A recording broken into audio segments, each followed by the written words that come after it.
I was 14 years old when this happened, and I remember that day vividly. At the time, I lived in a small town in the Appalachian Mountains, and as a teenage boy, I preferred the woods over my own home. So my friend Ben and I had been talking about building a fort in the woods for weeks, and finally, we had the perfect opportunity. We had just finished our last day of school before summer break, and the weather was perfect for a day in the woods. We set out early the next morning, each carrying a backpack filled with snacks and water.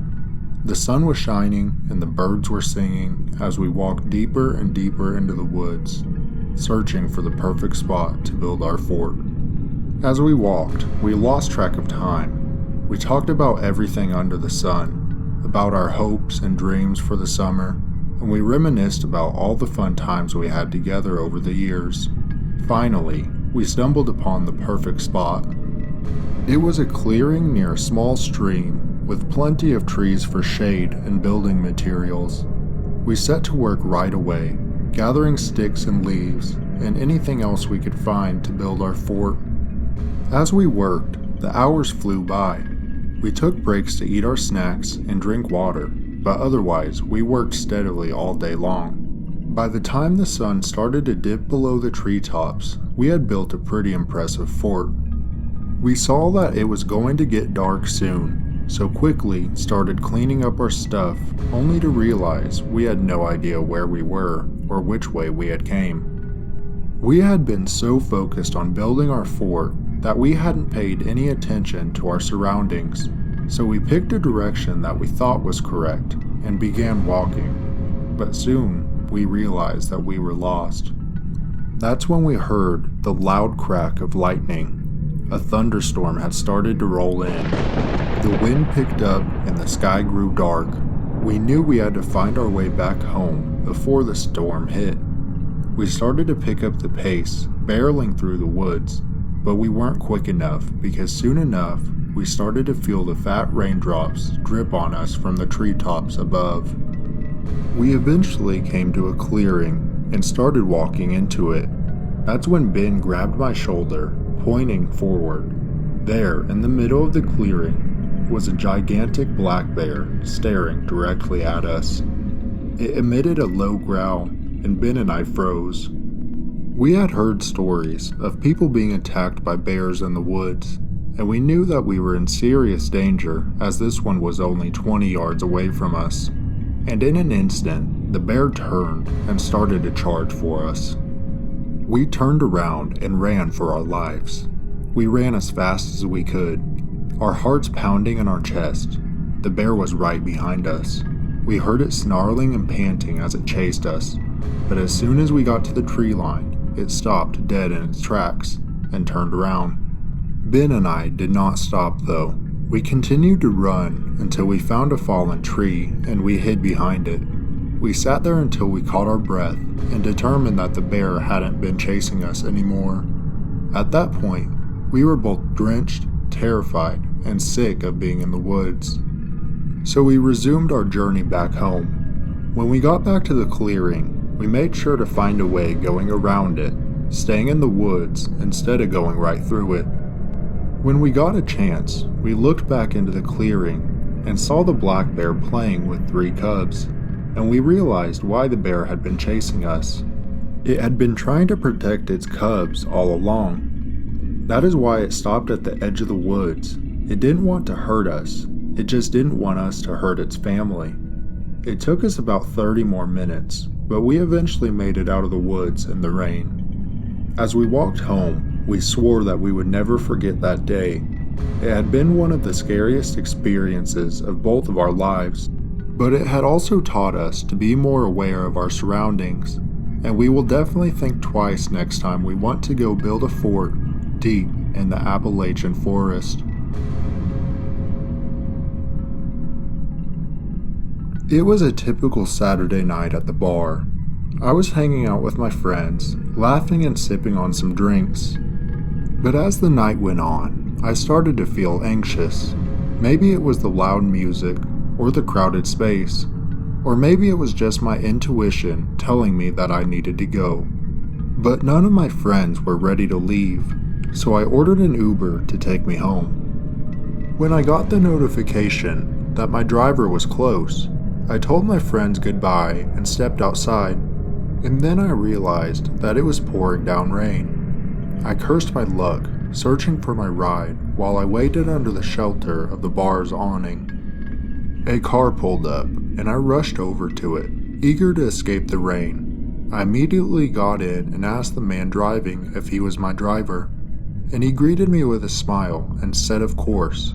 Upon hearing this, I leaned back in my seat and buckled my seatbelt, relieved to be finally heading home. The first couple of minutes of the drive were pretty normal. The driver didn't talk much, but neither did I. I spent most of it on my phone, but as the car drove further away from the city lights, I started to feel uneasy. The driver was making turns that didn't seem right, and the GPS on his dashboard showed a different route than the one I am used to. I asked him about it, and he gave me vague answers. I remember him saying that his way was quicker, and that's when I started to realize that I may have gotten into the wrong car.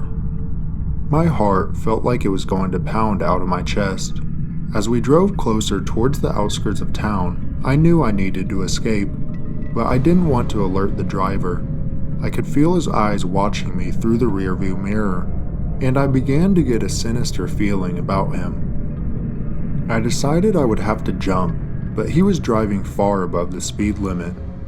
And then, at a stoplight, I saw my chance. I quickly unlocked the car door and ran out, ignoring the driver's shouts and curses. I looked around, trying to figure out where I was. The rain was still pouring down on me, and the streetlights were very dim. I saw the familiar sign of a gas station that I often passed while going to school. I couldn't believe how lucky I was that I knew the area. I started to run towards it, praying that it was still open, and I saw the car make a U-turn behind me. Thankfully, I was already close enough. I made it into the parking lot and saw the lights were still on inside. I burst through the door, panting and soaked to the bone. The cashier looked at me with concern, and I blurted out my story. She called the police, and they arrived within minutes. They took my statement and drove me home, making sure I was safe and sound. But even after the ordeal was over, I always felt a little more anxious when going out in public. I let my guard down, and I had paid the price. From that day on, I always made sure to double check that it was my car before getting into an Uber. I was huddled under my blankets, trying to ignore the storm raging outside. The thunder was so loud that it made my teeth rattle, and the rain was beating against my windows like an army of tiny fists. I had always been afraid of thunderstorms ever since I was a little girl, but I was a grown woman now, and I knew that there was nothing to be afraid of. Just then, a flash of lightning lit up the room, and I saw something move outside my window. I sat up and strained my eyes, trying to see what it was.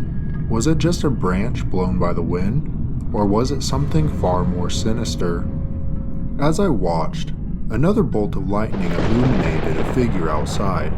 It was a man, standing just beyond the edge of my yard.